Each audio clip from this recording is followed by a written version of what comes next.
وہ میراث پر قابض ہو جاتے ہیں اور عورتوں کو میراث کا حقدار سمجھتے ہی نہیں۔ حالانکہ قرآن کریم فرماتا ہے کہ للرجال نصیب مما ترک الوالدان والاقربون وللنساء نصیب مما ترک الوالدان اقربون مما قلہ کثر نصیبا مفروضا،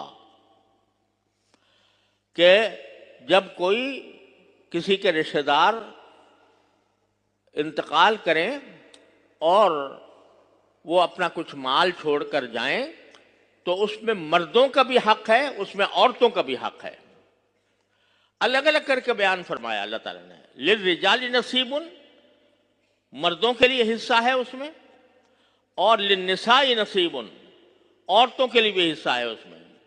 مما قل منہ او کثر، وہ ترکہ تھوڑا ہو یا زیادہ ہو، ہر صورت میں